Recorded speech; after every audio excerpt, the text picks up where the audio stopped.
అందరికీ నమస్కారం అండి. కేదారేశ్వర వ్రత శుభాకాంక్షలు. మేము దీనినే దీపావళి నోములు అని కూడా అంటాము. అయితే చాలామందికి ఈ నోములు ఉండొచ్చు, ఉండకపోవచ్చు. కానీ నోములు లేని వాళ్ళు కూడా ఈరోజు దేవునికి పరమాన్నం నైవేద్యం పెట్టాలి అంటారు. అందుకే ఈ సాయంకాలం వేళ నేను దేవునికి నైవేద్యం కోసం పరమాన్నం ప్రిపేర్ చేస్తున్నాను. అయితే ఇక్కడ ఇంకొక విషయం చెప్పాలండి. నేను దేవుళ్ళ కోసం చేసే నైవేద్యాలను సపరేట్ పాత్రలలో చేస్తాను. వాటి కోసం అన్నీ సపరేట్గానే కట్టి పెట్టుకుంటాను. చెంచాలతో పాటు, గిన్నెలతో పాటు అన్నీ కూడా సపరేట్. వాటిని ఓన్లీ కార్తీక మాసం, శ్రావణ మాసం, పండగలు, నేను ఉపవాసం ఉండే రోజులలో మాత్రమే వాటిని వాడతాను. ఎందుకంటే మనం మిగతా రోజులలో నాన్ వెజ్ వండుకున్న గిన్నెలలో ప్రసాదం వండకూడదు కదండి. అందుకని నేను వాటి కోసం సపరేట్ గిన్నెలు పెట్టుకొని ఉంచుకుంటాను. ఉపవాసం రోజు తినే ప్లేట్ కూడా వేరేదిగా ఉంచుకుంటాను. అన్ని ప్లేట్లతో పాటు ఆ ప్లేట్ని కలిపేయను, అది సపరేట్గా పెట్టుకుంటాను.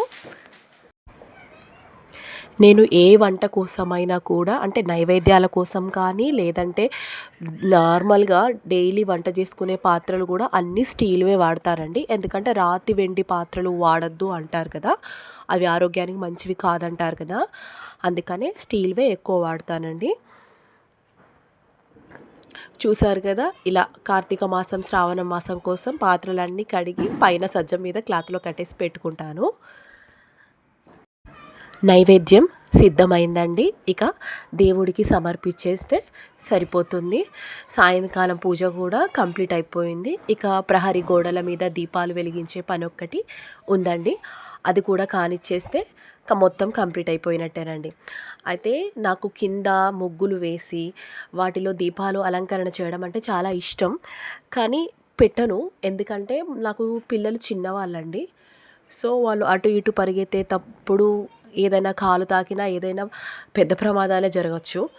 సో అందుకనే నేను కింద దీపాలు పెట్టడానికి కొంచెం దూరంగానే ఉంటాను. కాకపోతే కొంచెం పెద్ద పిల్లలు ఉన్నవాళ్ళు మంచిగా కింద అలంకరణ చేసుకొని మంచిగా చేసుకోవచ్చండి. కాకపోతే నాకు కొంచెం భయం, మా పిల్లలు అల్లరి ఎక్కువ చేస్తారు, అటు ఇటు ఉరికేసి ఏదైనా తాకి కింద పడిపోతే జాగ్రత్తగా ఉండాలి కదండి. మన జాగ్రత్తలో మనం ఉండడం చాలా మంచిదే కదా. అందుకని నేను ఎక్కువగా కింద పెట్టను. ఎక్కువ శాతం ప్రహరీ గోడల మీద మాత్రమే పెడతాను.